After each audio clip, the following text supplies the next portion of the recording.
Hello! Welcome to my vlog. Today, I'm gonna show you how I spend my day every day off and also how I manage my time. Ayan si Lucy, yung pusa ko na napaka-cute at napaka-sweet.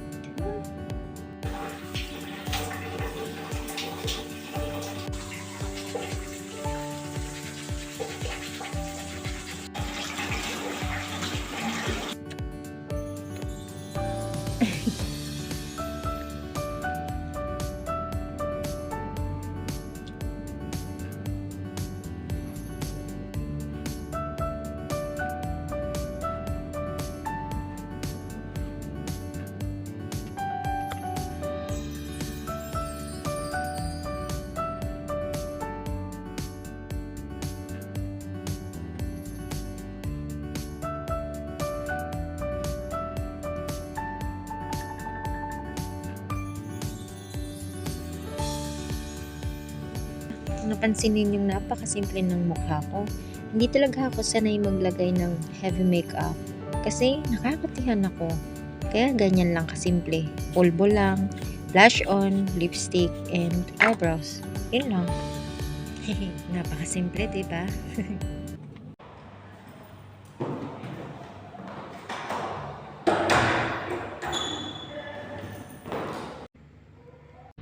Ito nga palang bulungan sa akin, mga plywood.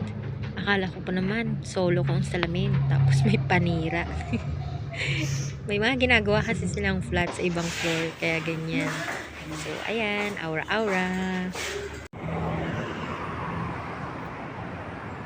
Walking distance lang ang hospital dito, ang groceries, and mga restaurant.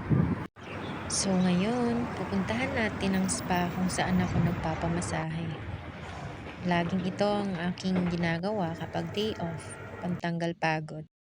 Nandito na nga tayo sa Sea Salt Spa and Ladies Salon, located at Hamdan Street Branch, sa baba ng Mang Inasal, second floor. Hi, Ate Weng. Kumusta? Okay naman po. Ang nagustuhan ko nga pala sa spa na to, tahimik.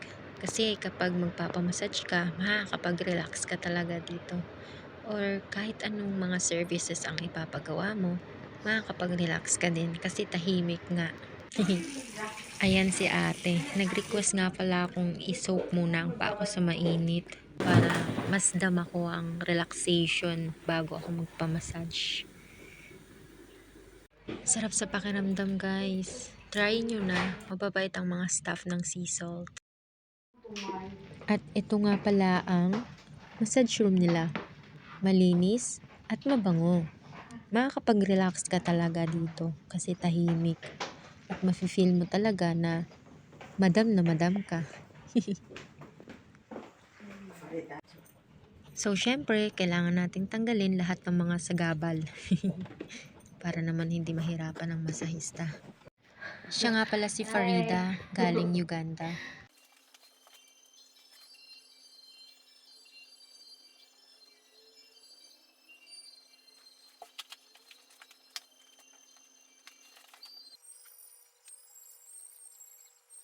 Nakatulog na nga pala ako dyan kasi magaling yung masahista. Nung unang try niya sa akin, hindi ko siya nagustuhan. Pero nung pangalawa, mas nag-improve siya. Mas gusto ko na yung pagmamassage niya kasi kayang-kaya niya na yung pressure na gusto ko. Kasi hard ako eh. Kaya ayan, pawis na pawis siya dyan, guys. Pero nagbigay din naman ako ng tips para tanggal pagod din sa kanya.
Tapos na ang massage. Half hour lang ang pinagawa ko. No budget. Meron din pala silang Moroccan bath. At meron din para sa buhok. Ayan, napaka-elegante. Say hi, ate. Ito po. 3, 4. 4. So, ngayon naman, tapos na tayo magpamassage. Pupunta naman tayo para mag-grocery.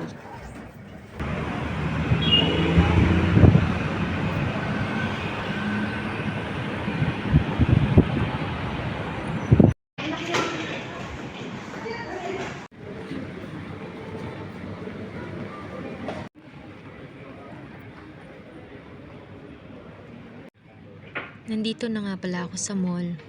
Nag-iikot-ikot muna ako kasi nag-iisip ako kung anong bibilhin kung lulutuin ko ngayon. Kaya yan. Dito ko nga pala binili ang dress na to. Napakaganda at comfy.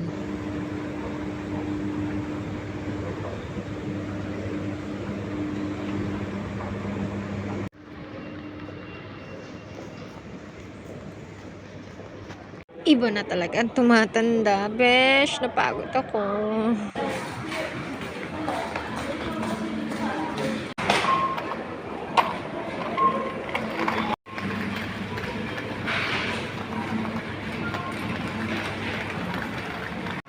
Alala ko nga pala, start na pala ng Ramadan nila dito ngayon. Kasi dito mas maraming fresh na mga gulay, mga prutas, at mga isda. At marami ding mga naka-sales. Kaya dito sila halos nagpupunta. Oo nga. Talaga ba? Ilagay yung mga magaganda mo. Nakalang, ano yan, kumbaga, taga sa ate, saan sa Pinas? Jäger Tarlac. Ay, Tarlac. Wala ko Tarlac Kapampangan. Ha? Kapag paano Tagalog? Magkarapit lang tayo, ma'am. Ha? Dino ka? Ay, sa Bagyo. Dino ka di Tarlac. Ha? Dino ka si Dod. Sa Bagyo. 5 hours lang. Malapit-lapit. Malapit-lapit. Saan sa Tarlac ka, ma'am? Di kwa, Victoria. Mom? Malayo ka sa Pamilya. Malayo. Pero malapit lang yan pag binyahe mo.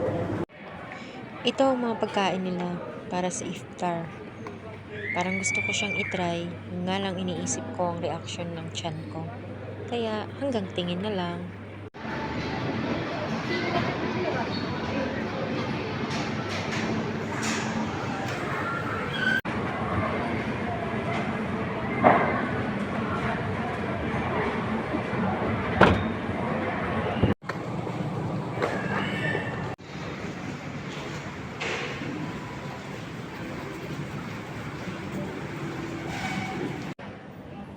Oh, 'di ba? May pa-video pa. Ketchup lang naman ang bibilhin. Siyempre, hindi mawawala ang magic sarap.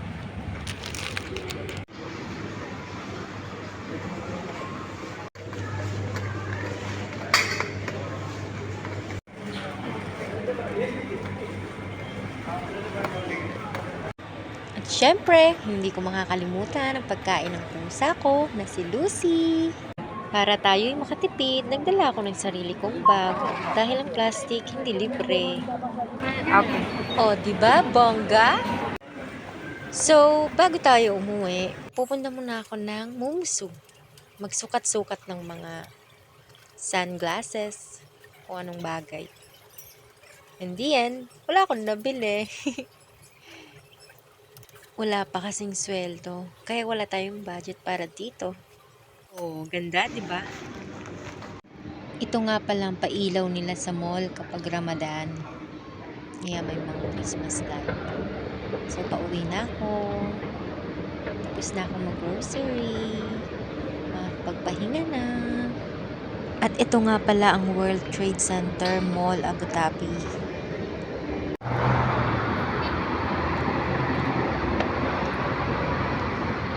May nakalimutan nga pala akong bilhin. Sa sobrang daming tao, pumasok na lang ako.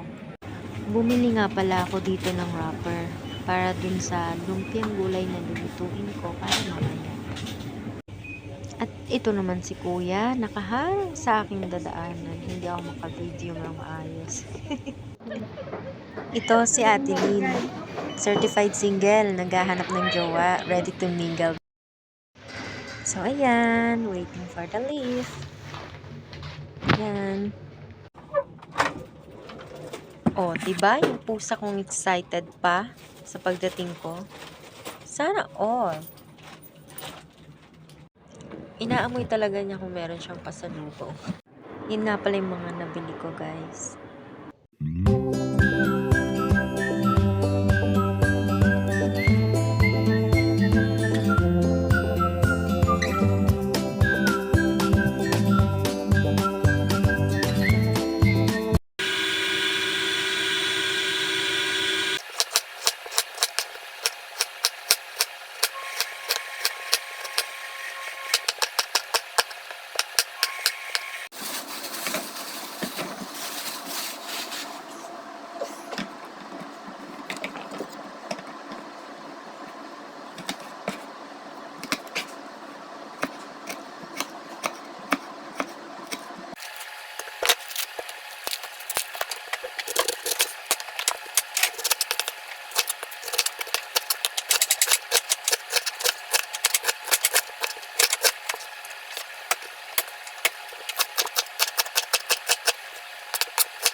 Mahilig talaga ako sa gulay.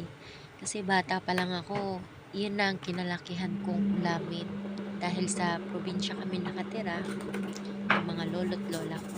Kaya, yun. So, luto na ang gagawin nating lumpiang gulay. So, habang pinalalamig ko ang gulay, para mabalot siya mamaya, nilinisin ko muna ang pusi para sa adobo mamaya. Ang hirap pala maging multitasker para lang ma-manage mo ang oras mo. Kasi dito, iisa lang ang day off ko. Kaya mas maganda matapos sa isang araw.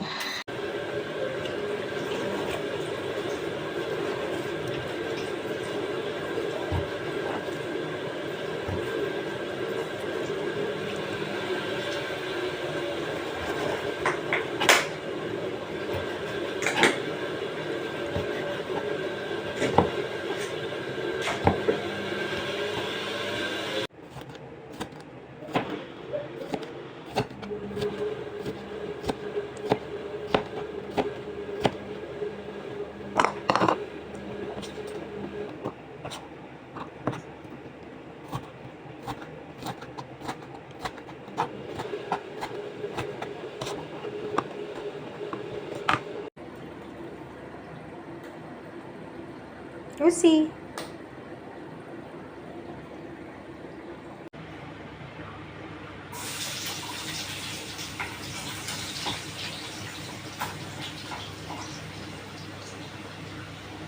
Bakit ganun?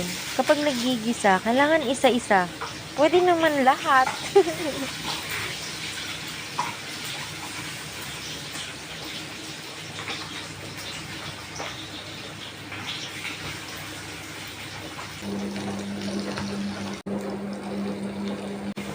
For the sayaw si Song. Hey!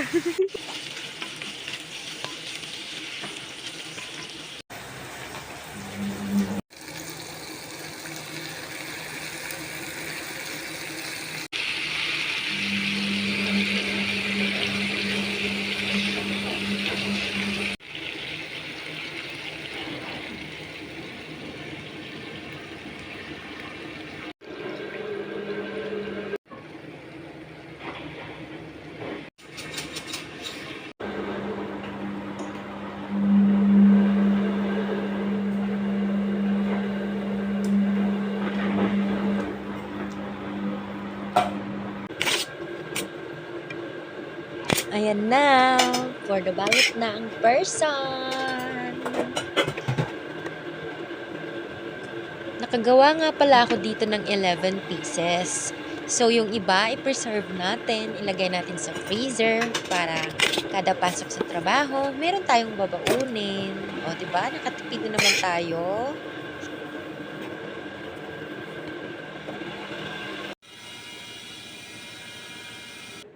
So, ayan, ilagay natin sa ziplock. Make sure na hindi siya sumisingaw para ilagay natin siya sa freezer. At luto na rin ang pusit.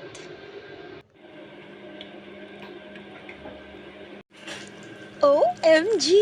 Nakakatakam! Gutom na ako, besh!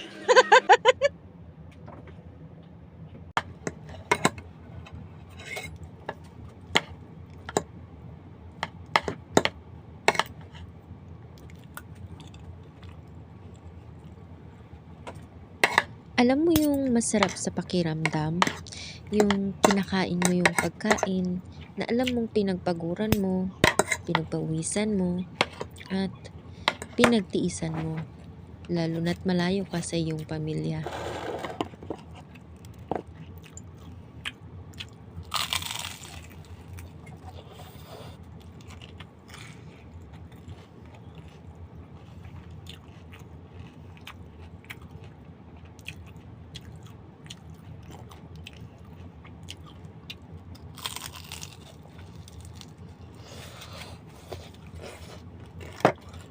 Iba pa rin yung pakiramdam na kasabay mo kumain ng pamilya mo.